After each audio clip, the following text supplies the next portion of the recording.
Olá, pessoal.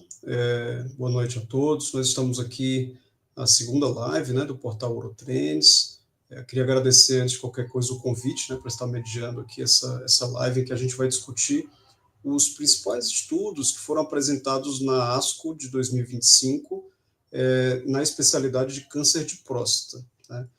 Só comentando um pouquinho sobre o portal Eurotrends, ele é um portal inovador, focado na educação para urologistas e oncologistas que tenham interesse na área de tumores urológicos. É um portal dividido em várias sessões, então lá vai ter sessões de andrologia, sessões de endurologia, uropediatria, enfim, e também a sessão de uro-oncologia, em que nós vamos ter aqui as divisões conforme as topografias de doenças, né?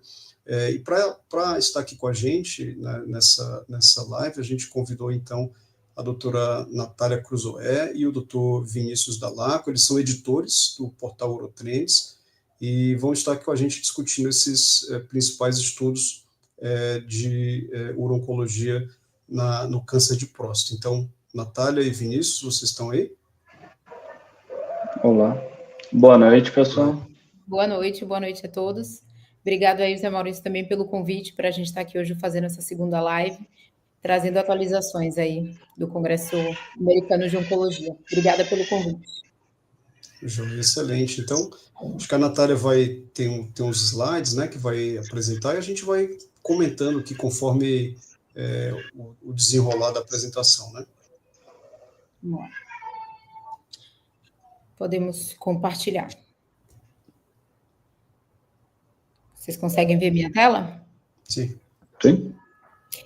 Então, vamos lá, eu vou trazer os principais estudos aí na área dos tumores de próstata que foram apresentados no Congresso Americano de Oncologia desse ano, tá? Então, o primeiro deles, eu vou trazer os 3 principais estudos, uma análise do Ironman, do Ironote e o estudo Amplitude, tá?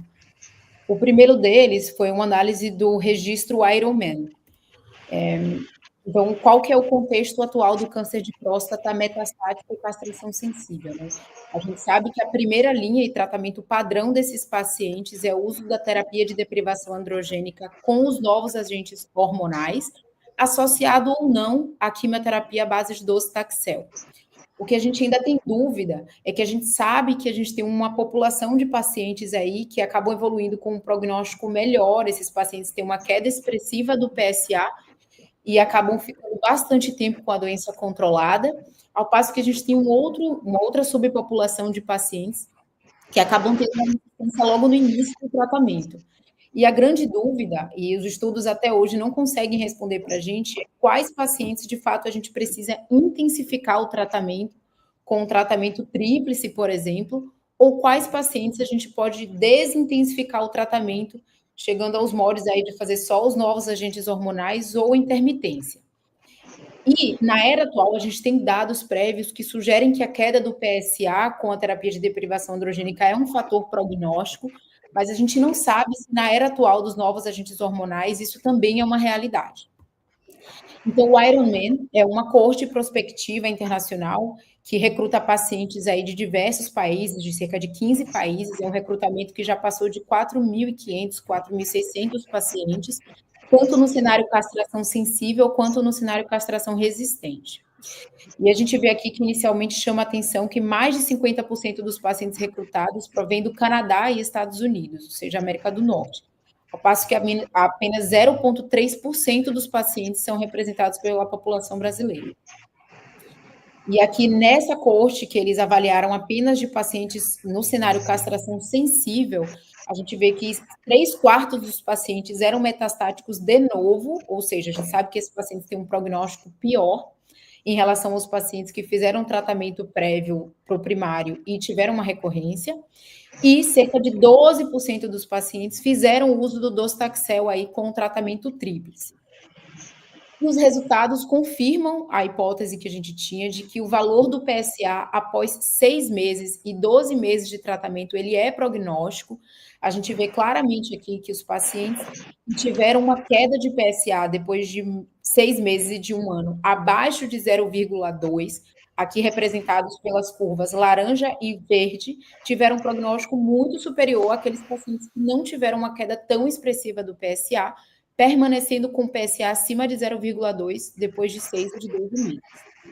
E a gente vê que esse prognóstico ele é independente do novo agente hormonal utilizado, seja a biraterona, sejam as amidas, a apalutamida, a enzalutamida ou darolutamida, e também independente do uso ou não da quimioterapia à base de docetaxel.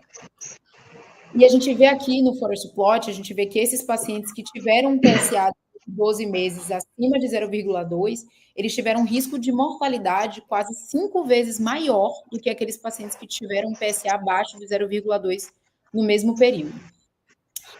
Então, as conclusões desse estudo é que, sim, o valor do PSA, após 6 a 12 meses de tratamento com novos agentes hormonais e terapia de deprivação androgênica, é prognóstico nesse cenário metastático castração sensível. A gente sabe que esses pacientes com PSA acima de 0,2 depois desse período, eles têm um pior prognóstico, e um PSA abaixo de 0,2 denota aí um perfil de pacientes que tem um melhor prognóstico. Então, eu queria ouvir um pouco aí dos colegas, se isso muda a prática clínica de vocês, se vocês pensam em alguma estratégia ou de tratamento baseado nesses resultados. Eu acho que é isso que a gente iria discutir agora, realmente, né? Até conversar com o Vinícius aqui, a importância do PSA para o urologista, né? O dia a dia, seja no paciente com câncer de próstata localizado, no paciente com câncer de próstata metastático, como que você enxerga que essa resposta por PSA, né? Agora a gente tem essa evidência mais robusta, né, de dados de vida real. Queria ouvir tua opinião também, Vini. Em relação ao paciente metastático, é algo que foge um pouco da prática, talvez, do urologista. Isso acaba ficando mais concentrado no oncologista, né? Mas, como você falou, José Maurício, eu acho que esse dado é um dado muito robusto e é o paciente da vida real mesmo, fora de ensaios clínicos randomizados, onde a gente tem um ambiente muito mais controlado, né? Então, isso daí é o que está acontecendo na prática. E esse dado, eu acho que ele levanta uma hipótese muito grande, né? O que será que acontece com esses pacientes para que eles possam ter uma boa resposta? Ou o que acontece para que eles não tenham uma boa resposta? E tentar ajudar a gente a explorar um pouco mais e a empurrar a cerca na ciência nessa questão, para que daí, então, a gente possa, como a Natália falou, qual é o paciente que eu tenho que pesar mais a mão e colocar mais droga, qual que é o paciente que a gente pode, de certa forma, desintensificar o tratamento quando a gente chega num ponto que tem uma boa resposta do PSA, né? E quais seriam, a partir desse momento de que a gente desintensificou, será que o PSA volta a ser um bom marcador ou não? Ou será que a gente tem que pensar em alguma outra estratégia? A gente tem que olhar isso de uma outra forma para dar continuidade no sequenciamento, né, do tratamento desse paciente? Eu acho que é bem nessa linha mesmo, né? E até perguntar para a Natália, que assim, a gente vê que teve uma representatividade muito baixa na América Latina, né? E na África também, então ficou super baixo. Os países em desenvolvimento parece que não tiveram tanta representatividade nesse estudo. Você acha que traz algum impacto, assim, na forma como a gente vai interpretar esses resultados, ou não tem muito, não tem tanto, isso não impacta tanto? O que você acha, Natália? Maurício, eu acho que é difícil a gente ter essa resposta, né? A gente vê que, na grande maioria dos estudos, a gente tem uma subrepresentação aí da nossa população. Eu acho que a gente já conhece que, por exemplo, em termos genéticos e moleculares, a nossa população é diferente da população norte-americana, a gente tem dados disso, e acho que talvez isso possa causar um impacto aí, em termos de diferença de prognóstico entre as populações, né?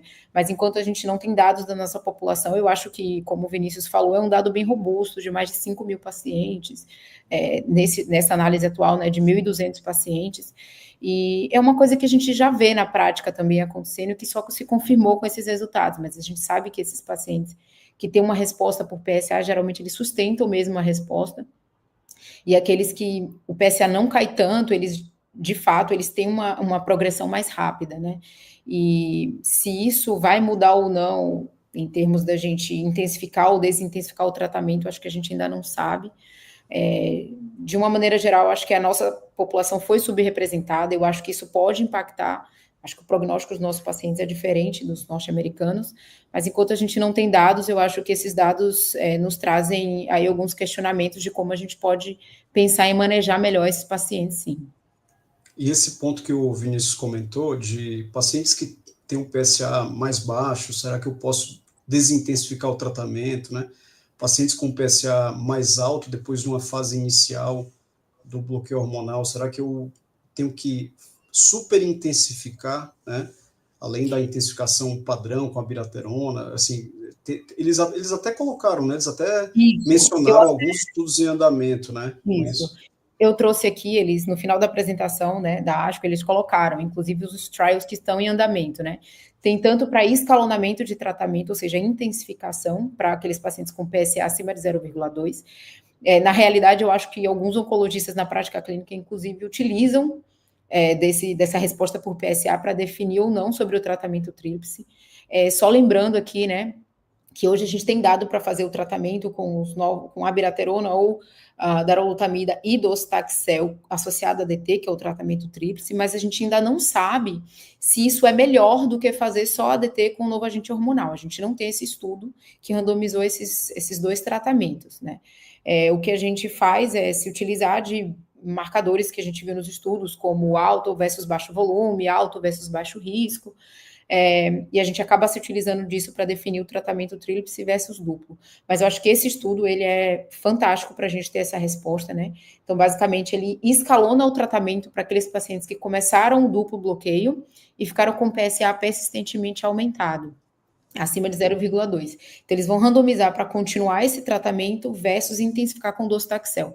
Acho que esse estudo vai trazer boas respostas para a gente, que a gente ainda não tem. Esse estudo, eu acho legal esse estudo porque ele tenta racionalizar o uso do docetaxel, né? Do docetaxel, que é a resposta que a gente ainda não tem, né? Para pacientes que têm um pior prognóstico condicionado, né? Isso. Então, pacientes que têm um pior prognóstico condicionado ao uso inicial do bloqueio hormonal intensificado com a abiraterona, enzalutamida, ou apalutamida, ou darolutamida. Então, ele já seleciona esse é um estudo muito importante. Esse é um estudo muito importante. E tem um estudo de desintensificação também. Né? Isso, que é esse estudo da Escalate, né? Um estudo que eles vão avaliar justamente para esses pacientes que ficaram com PSA abaixo de 0,2 depois de 6 a 12 meses do tratamento do duplo bloqueio, para justamente tentar desintensificar o tratamento desses pacientes aí, tentando poupá-los das toxicidades do tratamento. Acho que também é um estudo bem interessante. E é uma tendência que a gente tem visto também, acho que a gente andou num caminho sempre de intensificar tratamento, e agora a gente vem vendo cada vez mais na oncologia a gente tentar desintensificar o tratamento para aqueles que a gente sabe que tem um prognóstico melhor. E poupar o paciente de bloqueio hormonal, né? Isso. Então, o resumo aí do nosso primeiro estudo, vocês querem fazer mais algum comentário? Acho que aqui desse tá bem, né? Tá bem. Então, basicamente, o resumo da publicação do Ironman, da apresentação do Ironman, é justamente que o PSA é sim prognóstico, né, na era dos novos agentes hormonais, e abaixo de 0,2 ou acima de 0,2, e a gente ainda não sabe se a gente pode se basear nesse resultado de PSA para intensificar ou desintensificar o tratamento, mas isso está sendo avaliado em trials clínicos atuais. E aí a segunda apresentação vai ser do dados de qualidade de vida do estudo ARANOTE. Esses resultados foram apresentados na ASCO atual, e o cenário, mais uma vez, de metastático castração sensível é o uso dos novos agentes hormonais, aqui especificamente da darolutamida, com a terapia de deprivação androgênica com ou sem o docetaxel, né? No estudo ARASENS foi a terapia tripla com o docetaxel, e no ARANOTE, mais recentemente, a gente viu o ganho de sobrevida livre de progressão com TDA associado a darolutamida no cenário castração sensível. A gente ainda não tinha aprovação dessa droga nesse cenário sem o uso do docetaxel. E aqui, a gente não sabe, o que a gente não tinha ainda de resultado eram os dados de qualidade de vida dos pacientes nesse estudo no ARANOTE, né? Então, esse slide eu achei bem interessante, né, de quem apresentou o estudo, que falando que o que importa para o paciente, no final das contas, é viver mais, né, os nossos pacientes, a gente sabe que controlar o PSA é algo que para eles é impactante, é importante para a gente também, mas os pacientes, eles ficam apegados ao valor do PSA. E aí vem outras coisas que a gente sempre tem que pensar quando a gente está acompanhando o nosso paciente, né? Que a gente leva em consideração também o perfil de eventos adversos da medicação que a gente está oferecendo. E também é importante para o paciente minimizar a dor associada à doença oncológica deles, manter independência. A gente sabe que esses pacientes, muitas vezes, antes da doença, eles eram independentes e a dependência que eles ficam dos familiares, do suporte familiar, é algo que traz desconforto para eles também. E também manter o bem-estar e a qualidade de vida. Né? Então, como eu havia falado, o ARANOTE ele foi um estudo que mostrou o benefício em sobrevida livre de progressão radiológica da adição da darolutamida à terapia de deprivação androgênica no cenário castração sensível, e a gente vê aqui que não houve um aumento significativo na taxa de eventos adversos grau 3 ou mais com a adição da darolutamida. E aí, nesse trabalho atual, eles tentaram avaliar se houve um impacto na qualidade de vida dos pacientes, tanto em termos de piora de dor, quanto em termos de bem-estar geral, incluindo o bem-estar físico, bem-estar social, emocional, funcional e até mesmo de sintomas urológicos associados ao tumor de próstata. E a gente vê que a adição de darolutamida adiou o tempo que o paciente levava para ter uma progressão de dor com significância estatística, assim como também houve um retardo no tempo para a deterioração clínica, né, baseado no score FACT-P, que é um score que é bem utilizado para avaliar aí, qualidade de vida. E a gente vê que houve um atraso na piora de qualidade de vida de 5 meses com a adição da darolutamida, né. Então, e a gente vê que aqui, quando a gente avalia melhor esse score FACT-P, como eu falei, ele avalia vários critérios, a gente vê que, inclusive, com significância estatística, houve uma melhora do bem-estar familiar e social, funcional e associado ao tumor de próstata em relação a sintomas urinários. Então, a adição da darolutamida não só não teve piora da qualidade de vida, como teve impacto positivo na qualidade de vida dos pacientes, uma vez que ele trouxe um retardo no tempo para a progressão de dor sintomático, né, os pacientes ficarem mais sintomáticos, quanto no bem-estar geral, tanto social e familiar, como funcional e de sintomas urinários. Queria saber da opinião aí dos colegas, do José Maurício e do Vinícius, se eles têm visto, de fato, essa melhora na qualidade de vida dos pacientes com a adição da darolutamida, em termos de melhora clínica, além do benefício que a gente vê nos desfechos oncológicos dos estudos. Não, a gente observa, né, mas assim, o que esse estudo trouxe agora foi algo que a gente não conhecia, né, comparado com o bloqueio central isolado. E na prática é muito difícil você detectar isso, até porque hoje em dia o padrão para todos nós é fazer o bloqueio mais algum agente hormonal de geração mais moderna, né? Então, a abiraterona, exalutamida, darolutamida, palutamida, todos eles são considerados padrões, né? Até mesmo terapia tríplice, se é possível. Mas esse estudo, ele mostrou, então, essa questão de atraso para piora de sintomas e ganho de qualidade de vida, né? Agora, o que eu ia te pedir até para você, esse slide mesmo, o que eu acho que é interessante, a gente ver os eventos adversos, assim, muito iguais, né? Praticamente iguais com o grupo placebo. Isso, para mim, chama muita atenção aí. E um ponto que é legal a gente olhar também, quando você coloca no FACT-P, de acordo com o domínio, né, ali, não teve nenhuma alteração da parte intestinal, né? Sim. Porque isso aqui, esse score, esse FACT-P, ele foi desenhado também para avaliar a parte de radioterapia, etc., entendeu? Então, por isso que tem sintomas intestinais juntos, né? E aí perguntar para o Vinícius a partir de sintomas urinários, né? O paciente mesmo metastático muitas vezes tem sintoma urinário e acaba sobrando muitas vezes para vocês, né, Vinícius? Assim, para o urologista tem que estar muito atento também com essa parte de qualidade de vida e funcionalidade do paciente com câncer de próstata, mesmo que seja metastático, né? Sim, e isso é talvez quando chega nessa fase do tratamento, o nosso papel como urologista é realmente ajudar nessa parte sintomática do ponto de vista urinário, né? E tentar minimizar o desconforto que a progressão local da doença eventualmente pode vir a trazer para o paciente.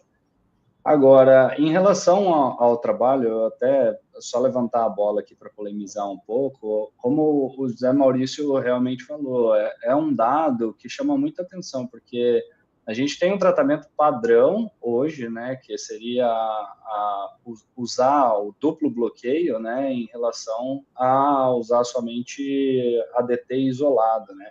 Uma das coisas que eu fico me perguntando é como é que passou um trabalho desse no comitê de ética, ou se eventualmente eles tiveram que interromper recrutamento antes, porque mudou ao longo do desenrolar e avaliação do trabalho, né. E uma dúvida que, assim, outra coisa que eu gostaria de perguntar é, assim, são pacientes metastáticos sensíveis, né? Então, um paciente que, teoricamente, não tem uma, como que eu vou dizer assim, não está num momento em que ele progride de uma forma muito mais rápida ou acelerada da doença quando você institui o tratamento hormonal. Do ponto de vista de eficácia e eficiência, assim, vocês acham que tem impacto 5,1 meses em atrasar os sintomas? Porque me parece um intervalo de tempo muito curto para uma doença que a gente, por exemplo, o paciente metastático sensível que chega para a gente no ambulatório com dor óssea, a gente faz orquiectomia e pouco tempo depois ele está praticamente sem dor, entendeu? 2 dias ele já começa a referir melhora dos sintomas. 5 meses para vocês acham que é um dado bastante relevante, significativo? Como que vocês lidam com isso na prática clínica? Quer comentar, Natália? Posso comentar. Em relação ao estudo, esse foi o Aranout, ele começou o recrutamento numa fase, eu não lembro exatamente o tempo, você lembra, Zé Maurício, que começou o recrutamento do Aranout, mas ele não é um estudo atual, é que ele foi publicado, os resultados de sobrevida de progressão foram atuais, mas é um estudo que ele começou o recrutamento há um tempo atrás, então acho que por isso que deve ter passado aí no comitê de ética fazer o TDA isoladamente, né, porque foram estudos... O que eles justificam, e tem inclusive 2 editoriais muito bons, assim, comentando sobre isso, sabe? O que eles justificam é que o padrão de tratamento no mundo, assim, em vida real, né, não é o que é melhor. O melhor é intensificar. Mas na vida real, muitos locais ainda fazem só o bloqueio central isolado, né? Então tem dados aí americanos, mais de 50% dos pacientes só fazem um bloqueio central isoladamente, a despeito do ganho de sobrevida conhecido de se intensificar. Então, eles justificaram dessa forma, né? E foi um estudo que teve a intenção de levar à aprovação da darolutamida, né? Por isso que ele foi feito de forma muito rápida, com desfecho primário, a leitura de sobrevida livre de progressão, teve essa questão realmente do grupo controle, né? Mas um ponto que você colocou também, que eu acho que é válido a gente ressaltar aqui, será que 5 meses só, né, de tempo para progressão dolorosa, isso é relevante? Eu diria que, assim, é muito aquém do que nós gostaríamos, né? Nós gostaríamos que fosse muito mais do que isso. Mas esse é um dado mostrando que a intensificação não só aumenta a sobrevida livre de progressão, em outros cenários já também comprovadamente ganho de sobrevida global, com outros agentes, já isso foi demonstrado, né? E agora está mostrando uma qualidade de vida. Entendeu? Então, eu acho que traz uma relevância a mais. Se não qualidade de vida, já teria um grande papel, né? E aqui, tem um ganho de qualidade de vida, eu acho que traz um algo a mais para a gente usar, né, a intensificação de tratamento para os pacientes. Acho que esse trabalho que o Zé Maurício comentou aí, do uso da TDA isoladamente ou de intensificação, é um estudo que ele inclusive coloca, né, os oncologistas, os urologistas, os outros médicos, o quanto que eles prescrevem de cada um. Eu já vi esse trabalho e, de fato, é bem frustrante a gente ver que, com a quantidade de dados que a gente tem mostrando que a intensificação do tratamento é benéfica, a gente ainda acaba usando menos do que a gente gostaria, né? Em relação aos 5 meses de progressão para dor, na verdade, o que me chamou a atenção nesse trabalho é que, acho que o Zé Maurício também tem a prática de prescrever os outros agentes hormonais para os pacientes, a gente vê que tem um grau de toxicidade mais importante. Inclusive, a gente se utiliza desse perfil de toxicidades para selecionar o tratamento que a gente vai fazer para os pacientes. E eu acredito que esse dado de que não houve uma piora na qualidade de vida do paciente já é benéfico, um acréscimo na qualidade de vida é melhor ainda, e o perfil de toxicidades bem tranquilo assim de fazer, inclusive em relação os outros agentes, eu acho que esse estudo trouxe esse dado, eu achei bem interessante, sim, para a gente ficar mais tranquilo de prescrever a medicação no cenário castração sensível. Confesso que a ausência de dados de sobrevida global ainda me deixa um pouco na dúvida, mas eu acho muito improvável que esse resultado não venha, tendo em vista a utilização dessa medicação em outros cenários e a utilização dos outros antiandrogênicos no mesmo cenário. Então, com os resultados do estudo Aranout, a gente vê que a adição da darolutamida não só não teve piora na qualidade de vida, como também teve impacto positivo na qualidade de vida dos pacientes no cenário castração sensível. E agora, passando para o último estudo, que foi o Amplitude, que ele avaliou o uso do inibidor da PARP, niraparib, associado à terapia de deprivação androgênica com a abiraterona e prednisona, também no cenário castração sensível em pacientes com deficiência de recombinação homóloga. Então, mais uma vez, do tratamento do cenário metastático castração sensível, é a associação do bloqueio central com o bloqueio com os novos agentes hormonais, com ou sem docetaxel. A gente tem um racional, estudo prévios, a gente já tem o uso do inibidor da PARP em pacientes que têm deficiência de recombinação homóloga, especificamente em pacientes com mutação de BRCA, de adicionar o inibidor da PARP no cenário castração resistente.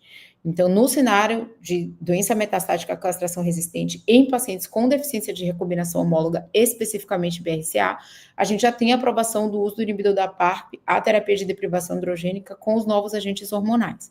A grande dúvida, e esse foi o primeiro estudo que trouxe esse dado, é se teria também benefício de antecipar o uso dos inibidores da PARP para o cenário castração sensível. Então, esse é o desenho do estudo, ele inclui pacientes metastático castração sensível com alguma dessas alterações do gene de recombinação homóloga, BRCA1, BRCA2, BRIP1, CDK12, CHEK2, FANCA, PALB2, RAD51B ou RAD54L. Isso é importante a gente destacar, porque isso é um pouco diferente dos genes que a gente costumava ver nos outros estudos, a exemplo do Profound, que foi o primeiro estudo que avaliou o inibidor da PARP, e eles eram randomizados, aí foram cerca de 700 pacientes randomizados para a abiraterona, prednisona, terapia de deprivação androgênica, com niraparib ou placebo. O endpoint primário era sobrevida livre de progressão radiológica. A gente vê aqui que mais de 80% dos pacientes, eles eram metastáticos de novo, e a gente já havia falado que esses pacientes têm um prognóstico pior em relação àqueles que têm uma recorrência de doença, com alto volume de doença, mais de 2/3 dos pacientes, quase 80% na verdade, com alto volume de doença pelos critérios do Charted e com Gleason maior ou igual a 8. A gente sabe que esses também são critérios de pacientes com pior prognóstico. Além disso, 15% dos pacientes, mais ou menos, utilizaram docetaxel no cenário castração sensível previamente. Então, a gente vê que esse foi um estudo que trouxe ganho de sobrevida livre de progressão radiológica para a população com deficiência de recombinação homóloga, associando o uso do niraparib ao tratamento padrão, e a gente vê que essa magnitude do benefício é ainda maior para os pacientes com mutação de BRCA. Isso era um dado que a gente já trazia dos outros estudos no cenário castração resistente, né? Que esses pacientes BRCA mutados, eles de fato têm um maior benefício. A gente ainda não tem dado de sobrevida global, apenas metade dos eventos previstos aconteceram para a gente ter os resultados de sobrevida global. Então, por enquanto, esses dados são imaturos, mas parece haver um benefício em sobrevida global, mais uma vez, especificamente nos pacientes BRCA mutados. E a gente vê aqui que na análise de subgrupo, de acordo com a deficiência de recombinação homóloga, mais uma vez confirmando que o benefício ele se estende principalmente aí para os pacientes com mutação BRCA1 e 2, e CHEK2 também parece haver algum grau de benefício. Isso aqui é importante a gente notar, sempre que a gente está fazendo, a gente já sabe que o inibidor da PARP funciona, né, no cenário castração resistente, então a dúvida é, será que essa diferença existe mesmo se a gente usar o inibidor da PARP lá na frente? Quando é lá na frente? Quando progride, né? Então, quando a gente vai olhar aqui em terapias subsequentes, a gente vê que cerca de 40% dos pacientes no braço placebo, quando progrediram, receberam o inibidor da PARP. Tá? Em termos de toxicidade, houve um acréscimo de toxicidade, principalmente as custas aí de mielotoxicidade, cerca de 3/4% dos pacientes, ou seja, 75% tiveram toxicidades maior ou igual ao grau 3, e a gente vê, no entanto, que houve só um acréscimo de 5% na taxa de descontinuação do tratamento por eventos adversos. Então, as conclusões dos autores é que a adição do niraparib à terapia com abiraterona e terapia de deprivação androgênica trouxe um ganho em sobrevida livre de progressão radiológica no cenário castração sensível para os pacientes que têm deficiência de recombinação homóloga. A gente ainda não tem dado de sobrevida global, apenas metade dos eventos aconteceram. E o perfil de toxicidade já era conhecido do niraparib, mas a gente vê aí cerca de 75% de eventos maior ou igual ao grau 3, especificamente as custas de mielotoxicidade, com 15% na taxa de descontinuação, um aumento aí de 5% em relação ao tratamento padrão, o placebo. Então, nas conclusões aí do estudo, a gente vê que esse foi o primeiro estudo que avaliou o inibidor da PARP nesse cenário castração sensível, mas a gente ainda não tem dado de sobrevida global. E é justamente nesse ponto que eu queria discutir com vocês, se com esses resultados atuais de ganho de sobrevida livre de progressão radiológica, vocês utilizariam essa medicação no cenário castração sensível, e se sim, para quais pacientes? Essa é uma pergunta muito boa, Natália. O que eu falaria, assim, é que esse é um mecanismo novo nesse cenário, né? Diferente do estudo Aranout.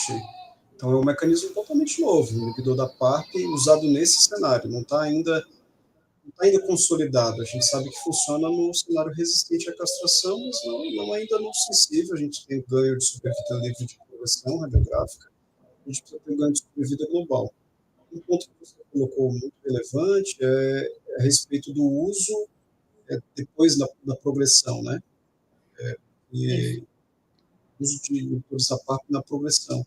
A gente corre o risco nesse estudo de ter um ganho de sobrevida global e isso ser em decorrência do não uso na progressão do inibidor da PARP, né? E um ponto muito importante, eu acho aqui, até para discutir com o Vinícius também, é a necessidade cada vez maior de testagem molecular desses pacientes num cenário precoce, né? Eu acho que isso impacta diretamente o urologista, porque o urologista é o primeiro a reconhecer o paciente no cenário metastático, fazer o acompanhamento do paciente com doença localizada, e isso, o paciente vai acabar evoluindo em algum momento com doença metastática, né? Então, assim, o urologista precisa estar também up-to-date na indicação do teste genético para esse paciente, uma vez que cada vez mais a gente tem vindo esses tratamentos vindo de forma mais precoce, né? O que você acha, Vinícius? Você já tem feito assim na prática? Isso é uma coisa que impacta? Como que você vê isso? Eu acho perfeita a sua colocação, José Maurício, e eu acho que o urologista ele não deve somente se preocupar com isso nos pacientes quando eles chegam ao estágio metastático. Então, pacientes com fatores de risco e uma chance maior de carrear o BRCA2, eu acho que já deve ser recomendado o aconselhamento genético ou a solicitação mesmo do perfil genético hereditário, né, para câncer hereditário. Eu tenho feito isso na minha prática clínica, então, para aqueles pacientes que têm câncer de próstata diagnosticado abaixo de 55 anos, ou que tem histórico familiar positivo, né, tanto do lado paterno, 2 ou mais familiares com câncer de próstata diagnosticados, preferencialmente em idades mais precoces, ou quando tem um histórico na mãe, nos familiares do sexo feminino, um histórico de câncer de mama, câncer de ovário, e a gente acaba esquecendo, mas também histórico de câncer de pâncreas, o NCCN traz como um maior risco de carreador do BRCA2. Então, todos esses pacientes estão sob risco de carrear o BRCA2, eu acho que a gente já pode e deve estimular o aconselhamento genético e a testagem, né?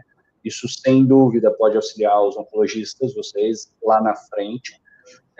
E uma dúvida que eu tenho é se, ao longo da jornada desse paciente, exposição aos tratamentos e, eventualmente, progressão da doença, se as mutações elas podem mudar e, lá na frente, um paciente que inicialmente não se apresenta com uma mutação do BRCA2, ou seja, germinativa, ele pode adquirir esse tipo de mutação. Isso é algo que eu não sei, se vocês souberem.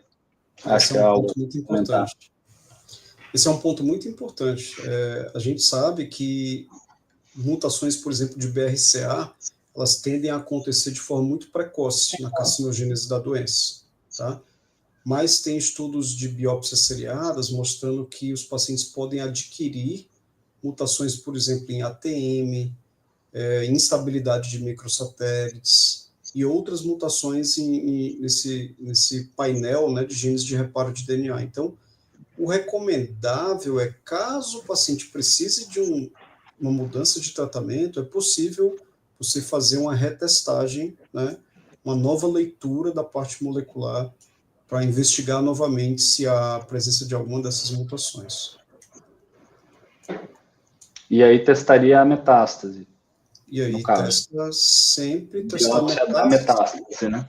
E hoje, com a tecnologia de biópsia líquida, né, você consegue também ter uma representatividade geral, né, com biópsias líquidas. Então, muitos pacientes com câncer de próstata têm metástase óssea isolada, é uma dificuldade para fazer análise genética desses tumores, né, pela necessidade de descalcificar o material, às vezes acaba perdendo material o material genético acaba ficando mais difícil para essa análise. Então, biópsia líquida acaba ajudando bastante nesse cenário para pacientes com câncer de próstata avançado. Tá? Eram esses os estudos, né? Você quer comentar, Natália? Eu ia só comentar uma coisa, é que, assim, na minha opinião, eu concordo com você plenamente, eu acho que esse é o primeiro estudo que mostra o envio da PARP na castração sensível, eu acho que é muito precoce, sem dado de sobrevida global, e eu trouxe até um desenho aqui para explicar por que, na minha opinião, a gente ainda deve esperar esses dados, né? Porque a gente tem aqui um paciente que recebe o diagnóstico, ele tem um tempo até a doença ficar castração sensível, e aí a gente espera, o dado que a gente tem hoje é de utilizar o inibidor da PARP no cenário castração resistente. E aí esse paciente, eventualmente, ele progride doença e pode evoluir a óbito lá na frente. Quando a gente está falando da proposta do estudo atual, é que é usar o inibidor da PARP no cenário castração sensível, mais inicial. E o que esse resultado, que esses dados trazem para a gente, é que esse paciente ele demora mais tempo para a doença progredir para o cenário castração resistente. Então, ele tem aí um ganho até que a doença vire castração resistente. Se vier os dados de sobrevida global, significa que esse ganho de sobrevida livre de progressão também acabou retardando um futuro óbito desse paciente, então ele viveu mais tempo, que no final das contas é o que a gente considera também relevante para o paciente. Mas, se não houver ganho de sobrevida global, significa que mesmo começando a medicação antes e mesmo ele demorando mais tempo para ficar castração resistente, acabou que o tempo para esse paciente evoluir a óbito foi o mesmo. E aí, a gente acabou deixando esse paciente mais tempo com toxicidades do tratamento. A gente viu que esse tratamento não é isento de toxicidade. E o que a gente fez, na verdade, apesar da gente retardar a progressão, a gente acabou deixando esse paciente mais tempo sobre mais efeito colateral. Então, eu realmente questiono se com esses dados a gente já fica tranquilo aí de começar o inibidor da PARP no cenário castração sensível. Na minha opinião, enquanto não houver dado de sobrevida global, eu tenderia a esperar. Perfeito, a sua explicação tá excelente, principalmente quando a gente vê aí que toxicidade grau 3 e 4 de 75%, né? Então, num cenário de paciente que está bem, né? Assim, cenário do paciente metastático sensível à hormonioterapia, o paciente é para estar muito bem fisicamente, ter qualidade de vida, tudo. Então, você ter toxicidades graves, assim, é algo que pode impactar bastante. Agora, se tiver um ganho de sobrevida relevante, é algo que você pode, sim, considerar, né? E desde que seja algo manejável. Bom, eu acho que a gente chegou até aqui um pouquinho acima do tempo que a gente estava previsto, né? E agradecer a todos vocês que estão nos assistindo, agradecer bastante a doutora Natália Cruzoé, que montou aqui os slides, a gente fez essa ótima discussão. Agradecer ao Dr. Vinícius Dall'Acqua pelos insights aí, sempre muito pertinentes. Agradecer a todos que estão nos assistindo e convidar todos para visitarem o portal Urotrends. É um portal que tem um foco em educação para urologistas e oncologistas que tenham o interesse na área urológica, né? Lá você vai encontrar resumos comentados, cobertura de congressos, que é bem importante hoje, a gente sabe da vida corrida de todo mundo, né? Então, ali você vai ter ali notícias, né, comentadas, cobertura de congressos com pílulas, né, do que foi mais relevante em cada um dos congressos aí de urologia, de urologia, etc. Então, agradecer a todos novamente. É isso. Obrigado. Obrigada. Boa noite a todos. Perfeito. Boa noite. Obrigado, pessoal. Tchau, tchau. Até mais, gente. Tchau, tchau.